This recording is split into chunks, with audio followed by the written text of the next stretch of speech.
boys and I can girls, focus for that one. we're gonna do a old fashioned cage match. Lacey and we're gonna go against Dave Ramsey and his daughter Rachel Cruz. You pumped? You ready? It's like gotta stretch a little. All right, so this is Dave and Rachel. Yep. All right, so we gotta outplan them and see if we can predict what they're gonna say. Yep. All right. I know, it's all the burden's always on us. All right, let's see if we can do it. I actually did watch this before, so I've got an advantage, but you know. Okay, I have not watched this. Lacey hasn't seen it, so. Dylan is with us in Miami. Hi, Dylan. Welcome to the Ramsey Show. Hey guys, thanks for having me. I'm sorry. I am hang on, everybody. Hang on. Let me put the captions on. There you 22 years old, and I just graduated undergrad and got married the next day. My wife and I don't have any debt, but 2 weeks after our wedding, my mother passed away. Oh, no. And, Gosh, I'm sorry, Dylan. yeah. Was that unexpected? So, yes and no. Mm. Yes, in the fact that she declined so quickly. She died at 61, so she left us her IRA, which has about $300,000 in it. And then the main reason I'm calling is because the house that she left has $60,000 left on it. And I'm just wondering, what I'm planning to do is rent it out and have my renters pay the mortgage. But I also have the life insurance, which is, I got about $90,000 left on that, just kind of sitting in my bank account. Should I just go ahead and pay the mortgage off completely and then have that passive income, or what would you guys do? Wow. All right. So very unfortunate circumstance for Dylan here. That's sad, man. Young and his mom died off like that. That's really tough. Okay, so let's distill down the nuts and bolts. I honestly, my brain was getting itself a little bit sort of just stuck in his sort of crazy circumstance. I was, right. So he inherited $300,000 from her IRA. Okay. Mm-hmm. He's got $90,000 left from the life insurance. Okay. And he got the house. And he's asking, should I rent the house out and just pay it off and rent it out for passive income? Now, I have a number of things, and it involves a lot of questions about what are his objectives. I'm going to say I have more questions than solutions right now, because I want to know some more things about his general circumstance and goals, honestly. Sure. I don't have any solutions either right now. My guess is, well, what is your guess? I already know. So my guess doesn't count. Okay, wait. What else does he have going on? So that's the stuff that. So the question the main question is should he rent the house out? What do you think? Okay. Should he pay it off and rent it out? I think Dave will say, well, we need to walk right up the baby steps. And then he's going to say, yada, yada, emergency savings. Got any debt for your stuff? Do you have your house paid off? If your house isn't paid off, we're not going to go and pay off this other house that's not the one you live. I think. Well, I'm gonna just give you the clue here. He's 22. He doesn't have a house. He's renting. So Dave likes real estate, but I think he's going to play the walk him up the baby steps game, and suggest that if there's money enough that he maybe either moves into the house or gets a paid for house of his own, because bam, then building wealth, yada yada, is going to be, I think, his story. She should rather just get his own house, kind of thing. That's what you're arguing. Yeah. What I'm not sure about, to be totally honest, is I'm not sure if that means he's going to directly nix the rental thing, because Dave does like real estate, and paid for real estate is what his thing would be.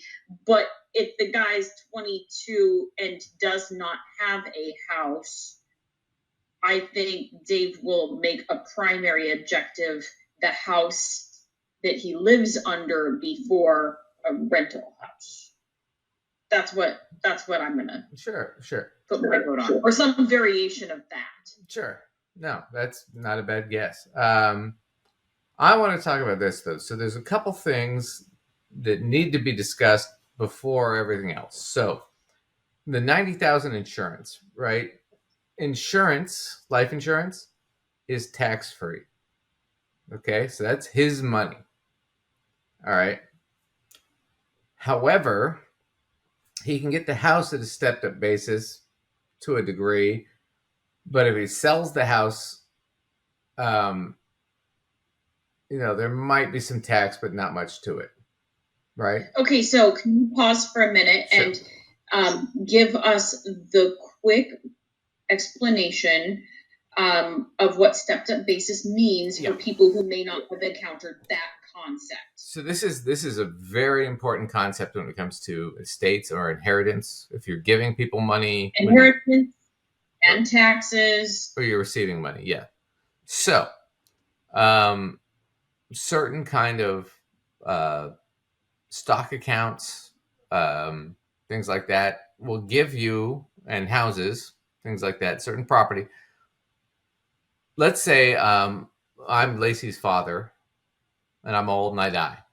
And I leave Lacey my house, and I also leave Lacey, I don't know, a bunch of gold, like gold bricks, right? That I've bought and invested in. Now, I've already paid tax on all this shit for the most part. So when Lacey gets them, she gets from the date of my death to up to 6 months after, and it's whatever the fair market value is of the house and the gold. All right. If she sells them within that time period, or even after that, that is what the fair market value is that she gets, and it's called stepped up basis, which is the IRS assumes I paid tax on all that already. So Lacey doesn't have to pay any taxes on any of that up to that point. So that's kind of the nice thing about it. So the nice thing about like real estate property is you pay tax on all the money you put into it, right? But when you sell it, like if I were to sell it personally, the house, let's say it was a $500,000 house and I had 300,000 in it, or 400. Let's say I had 500,000. Let's say it was a $500,000 house. I'd already paid it off. I put 500,000 into it, right? And let's say I sold it for 6. I would owe full tax, ordinary income tax, on that extra 100,000 above the 500,000. Lacey wouldn't have to, because she inherited it at that market value. Now,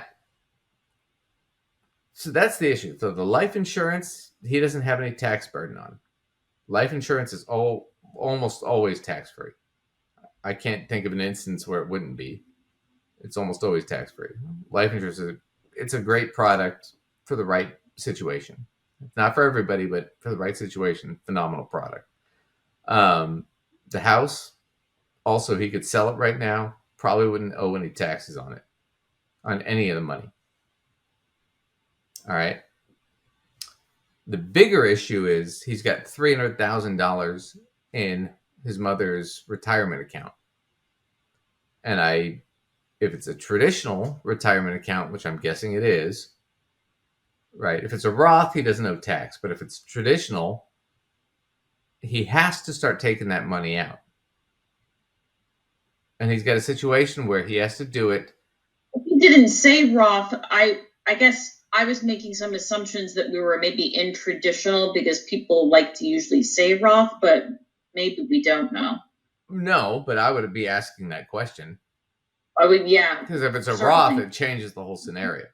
It does change it. It changes definitely the advice by a long shot. It makes a huge difference. Right. The first thing I would be telling him is, well, look, with the house situation, it really comes down to what do you want to do? If you want to rent out the house, it's going to be a bitch. You're going to have to hire a manager, or you're going to have to do it yourself. You're going to have to comply with all the state laws. You're going to have to find a renter. And frankly, you're going to have to find somebody who's willing to rent. And furthermore, somebody who's not going to destroy the house. So you're going to have to vet the renter. On top of that fact, I mean, what if you can't rent it? What if it sits vacant for 6 months? Then you're paying the HOA, you're paying the taxes, and you're not making any money. I would say at somebody that age, I would just be like, let's just get rid of the house and let's invest that money for you. Because it's tax-free money right now. So why not just take it in cash? On top of that fact, I would say the IRA is the bigger issue because you're going to have to start withdrawing money from that and pay taxes on it pretty soon.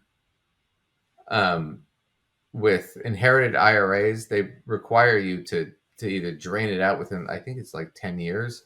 I mean, there's a couple different rules on that. We can go through that at some other point. But yeah, I mean, he's going to be in a position where he's got to take that out.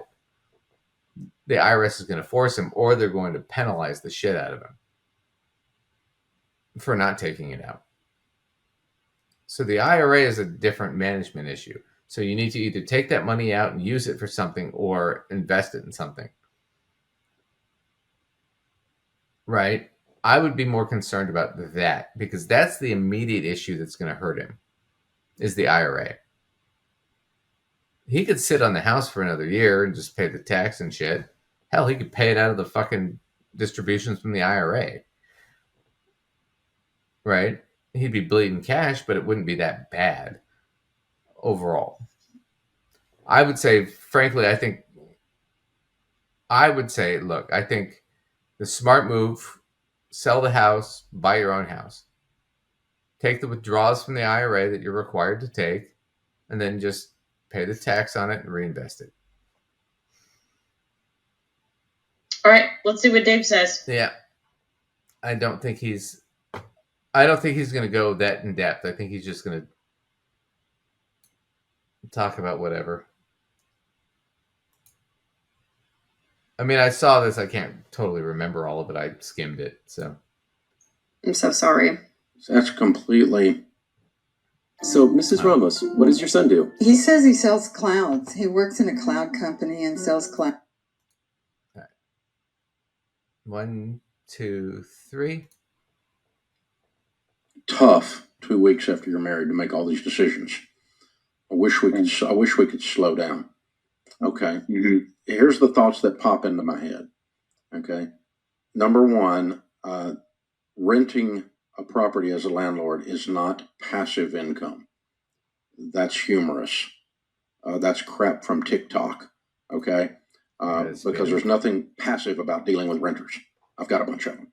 I am planning to hire a property. Doesn't matter. It's not passive. This is very active. Okay. You have a hassle factor in your life called renter. Okay, it's just part of. They'll be renting your mom's home. And they're going to be in the home you probably grew up in, right? See, now here's what I will agree with Dave, because here's a guy who, I mean, his father was in real estate, his mother was in real estate, his bachelor's degree was in real estate. He worked in real estate. He knows this. He's right. Renting is a fucking pain in the butt. Well, I'll chime in on this because that's something that I'm involved in. Yeah. Now, not to the extent Dave Ramsey is. Yeah. So, because he's got tons of property. But my experience is if you have a good management company, you can minimize what you actually have to do. Like if you have a good management company and they have good maintenance, you're not literally going over there and changing stuff unless, of course, right. But you have to pay the management company. But that does eat into what you can profit. It eats into your income because you have to pay them, and you don't want to go with somebody who's under market because you're probably going to get an under market service and you want a really good service. But also what that doesn't eliminate is there is a mental hassle factor. I think Dave Ramsey likes to play up the hassle factor. But I can guarantee you when, if you have renters, when other things in life are all coming up for you is the moment you have to replace entire bathrooms, or like appliances get shot, or suddenly a heater happens. It just works that way. That's been an experience that I've had too. So not only is there a little bit of a mental hassle, even if you're not the one doing the labor for it, there's also, you've created for yourself extra things you need to financially prepare for, even though you get more income with which to do it. You have to allot a lot more to it. So I'm half agreeing with Dave. Yeah. Well, and even with the management company, before anything gets done or anything has to be signed off on, you have to sign off on it. So there's always going to be bare minimum. They're calling you, emailing you, and stuff like that. Right. Yeah. Yeah. So here's what I'm going to give him points, because I think as a real estate guy, he knows this situation pretty well, and he's done it before. Yeah. Mm-hmm.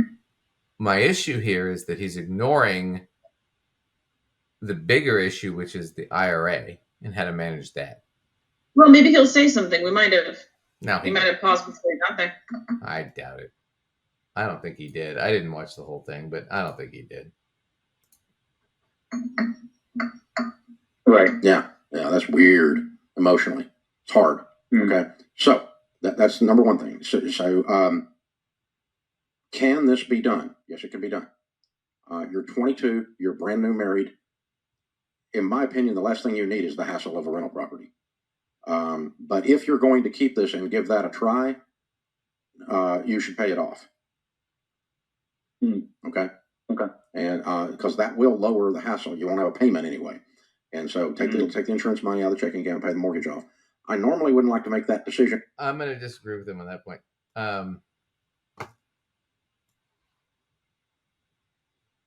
Frankly, I agree with him on the point of I don't think you should do it. I think it's a bad idea.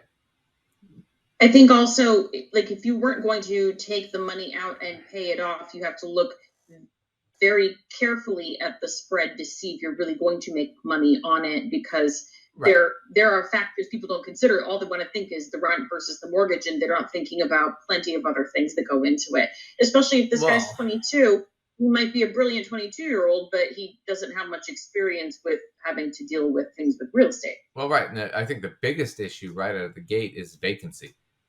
Can you fill the house with somebody who's not going to destroy it? Right.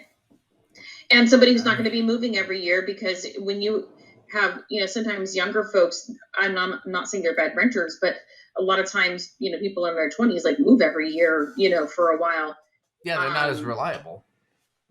And so if you have to fix things, you always have to fix things in between renters. Even if they were really good ones, there are things that you end up having to do to fix it that also eats into what your income was. So again, your spread becomes super important. Right.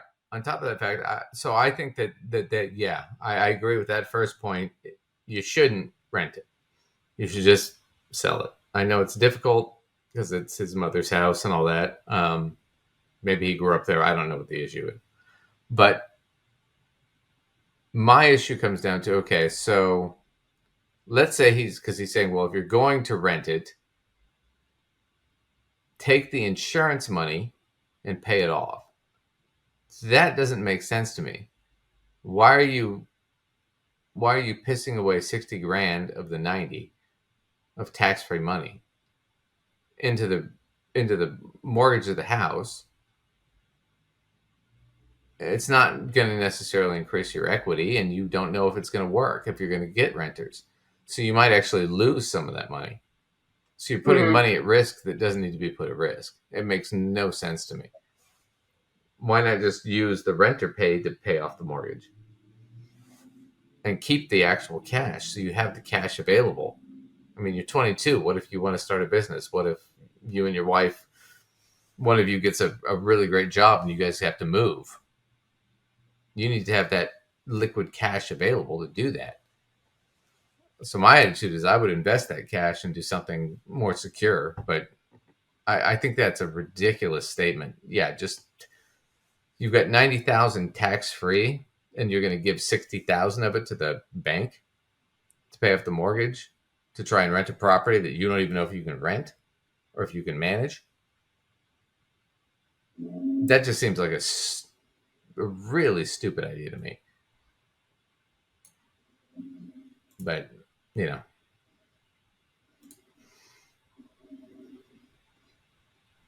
On that property that quickly, but I will tell you, like the home Rachel grew up in is now in my rental portfolio. We kept it. It is weird. I haven't lived in that house in 20 years.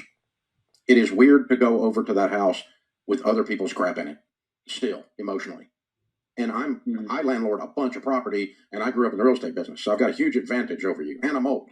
I've done this a lot. Okay, you're 22. This is your first property. I'm warning you that the first time that they screw around with the house you grew up in. Yeah, keep nodding, Rachel, like you understand what's going on. She has no clue what's happening right now, does she? Is that just me? She's just waiting to hear. She's waiting to hear enough of her father's opinion so she can agree with it. Yeah. They being the tenant, it's going to be emotional for you. Just be ready for that. Okay. No one. It's never going to be the same. It's never going to smell the same in there. Okay. And so all of that. Now, so if you want to get a professional property manager, that's great. Are you local, Dylan, where the house is? Yeah. Are you guys close? I'm not. I'm in Miami. The house is in Central Florida. That's not too bad. I don't like long distance landlording either. So I'm going to tell you that it with all the emotions, if we had a little bit of time to digest all of this, I might just sell it. But that's even a harsher thing than letting a renter be in it. So it's not an automatic thing that at 22 years old, 2 weeks after you're married, you ought to be a landlord. That's not an automatic thing. Okay. So it's an automatic thing you probably shouldn't do, actually, just in terms of quality of life for you. But it's thrown in your lap, and here we are. So if you want to try it, just be forewarned that it's not passive. You're going to have some emotions around other people and smells being in your house. No pets. I love pets. One of my favorite things on the planet is my little dog, but no pets, not in my rental properties. Okay. We call them $10,000 cats. They devalue your house $10,000 when they put the cat in there. Okay. Yeah, I don't know about that, but yeah, that's pretty much it. So never gets to the financial question. Ever. Never gets to the IRA, never gets to the insurance, never gets to the, if you're gonna rent it, this is what your risks are, this is what the potential returns could be, this is what you could do if you just sold it and got rid of it. Never there's no financial analysis here. He didn't actually ask enough questions about this person's individual situation either. I was kind of surprised. I mean, not that he asks a ton of questions anyway, but I thought he would have dug it a little further. Yeah, that never gets to it. Well, anyway, let's close out because I'm done with that. All right. Where can everybody catch you? All right. As always, if you're looking for me and my material, you can go to mysensewithsense.com. You can find articles, information about workshops, courses. If you want further information about any of those, you can email us or send us clips. We love that. Invite yourself on the show. Throw some topic requests at us. And where should they do that, Duncan? You can do it at Gossip Finance at 80 at outlook.com. Thank you for everybody for watching and have a great day.